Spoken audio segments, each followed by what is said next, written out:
Kali webale genda maaso n'okusubscribinga nze waso Emma muli mutya mikono gyaffe gye musinzirira Biva Organic waliko ha Mukasa Road ku Biva Building ekyemanga wa Masengere awo nga ku CBS awo wansi emengo ndokutoja kumusanga kugenda akujanjabe tolabeka nti olambu kutambulira nga toyina na kimu kiganye kyone kikuluma kimutwalire ate mu byogeremu ambozi Arenzori Marathon ejje Kasese so abagala okudduka emisinde nga ogenda okulambula Kasese district mugomana nga 24 Rwezori Marathon jeri okay kakati ifani bemula ebirungi ebyo ebiri mukuyitamu biva ku Serena currently ewagenda okubeera show y'omukulu Ronald Mayinja gitwayise Old is Gold cause egenda kwera ngana kuzumezi 8 silo rwencha so endeavor to go there, endeavor to attend.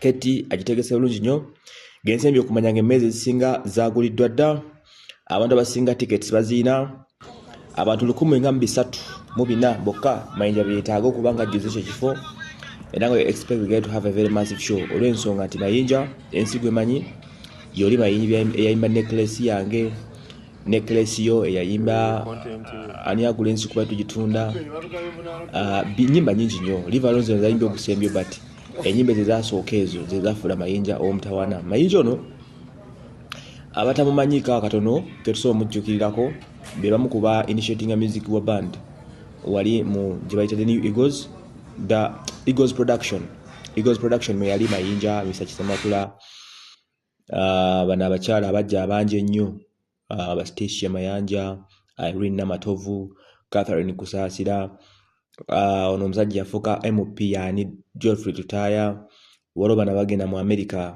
ba Grace Kamate banji nnyo very many of them era nga bakola kinene nnyo mu kukyusa other music face of this country music yakyuka nnyo olwawo ba Mayinja mu kibiina kyabwe kya Eagles production bakuba kyalo ku kyalo bayimba ennyimba ennungi so Mayinja y'omu ku abo botasobola kulekayo yalaba nguddeko ne ku award ya Pearl of Africa Music Award wayabamegerano ddala abantu abembasinga obungi so Mayinja has the music bw'oyagala kunyumira music just go and watch Mayinja just nti abadde mbyofuzi ebiseera ebyo but ngene baga nti ebyofuzi is a trend webijja Uganda is a trend buli kiba kize mu Uganda nga kirimo trend kimwenyigiramu toba kyakola so but guy nasala wadde mabega adema ime music we bonna ngwe bajja mu music industry abasinga bagenze batula myaka bawumudde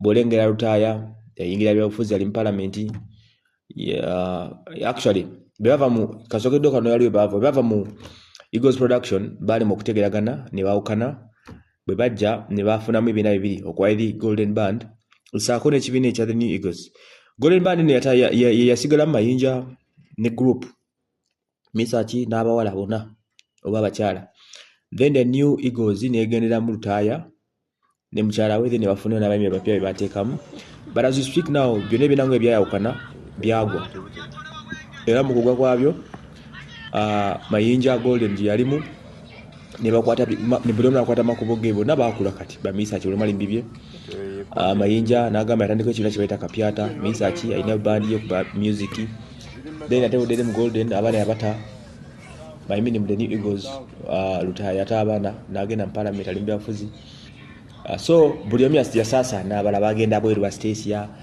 abala bakusasira bali mbyafuzi nabo bayimba bibaye we batetekanyize obulamu babalori nantume bagezaako ne bayimba mpola mpola ku pesi zaabwe like buli omu ali bibye nga bw'okiwulira so but tubaleka tukyalina music wa band kubanga n'abawala abandisikidde abasajja abo bali mu abantu ba Bettina na Mukasa Basasha Brighton ka group kabawala kakajja akabawala abato ba Henry Mwanje ba Jovan Luzinda bona balemeddwa okubako statement gye bawandiika nti Mayinja bava they can do something so Mayinja abo bagenda ne music wa band era nga music oyo yarajjodde omukwano n'okubulira tumusubwa nnyo by the way so bamama baffe bakwanira ku nnyimba ezo naffe twakulira ku nnyimba ezo zatunyumira ese ebintu bingi bitulabidde ku mulembe gw'abaggayi abo 20 years down the road bashapinga nnyo music industry okugira bawaweri kati bakola kinene so you just have to go ku Serena ngena kuzungumza na Women's Day ofuna omukisa n'obudde you enjoy good music mu basajja abo. Ampoze nkira video eddako gy'oli mukulaba tuyozayoza omukyala Stabua Natooro owa Stabua Medical Center. Omukyala ono abimu ku byakoze music industry eno kuyimba n'awerera abaana be. Olunaku lwaleero bali ku IU University wali ekibuli university etudde ku musingi ogw'obusiraamu era nga abadde bemumulaba awo ng'ali n'omuwala we bagenda basanyuka having very happy moment okusanyuka kulinga okusanyuka n'okweyagala. So tukuyozayoza mukyala Stabua Medical Center omukyala Stabua Natooro ne muwala wo. Ntera bagamba ekigambo nti kyoyinza okukolera omwana we kyebbeeyi kiri ki mu Uganda gye tulimu eno oba Uganda empya gye tugendamu. Olina okusomesa omwana asome. Gwe oba tewasoma make sure nti omwana asoma. Omwana amuteekeko fees muwe ssente agende asome. Gwe nga maama we, taata we, senga we, kojja we, the only thing you can do for your daughter or son is to go to give him or her school fees agende asome omwana abe wakabi. Jala Stabua Natooro bobozi baba kunyumiza gamaiti yasoma. Bitabo bitono nnyo byalina. Newe twogerera she's employing abasoma. Yasatandika eddwaliro eya Stana ndiri ebitundu byo mu Lubaga division. Era bw'atyo n'awerera omu ku baana be n'afuuka musawo. So kyakabi kye yakola.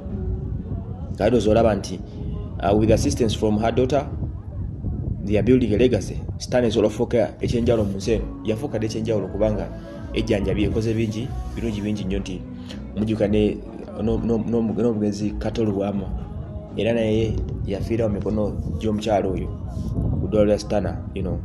So ajjanjabe bangi amulabiridde bambi. So tugwebaza olw'okuweerera omwana. Naawe omuzadde ali gy'oli yonna sasulira omwana fees kyekisinga. Bino bagamba teri mirimu. Sooka omusasulire guleko gubule tulabe ebirala. Ate okusoma tekitegeeza kufuna ofunye emirimu kyokka. Wabula okusoma kireeta obugunjufu, obuyigirize, okumanya, okutegeera, byonna bigira mu kusoma. Kitegedde. Omulembe guno ebitabo kikulu nnyo. Omuntu asomyeko tafa kyenda okitegeera.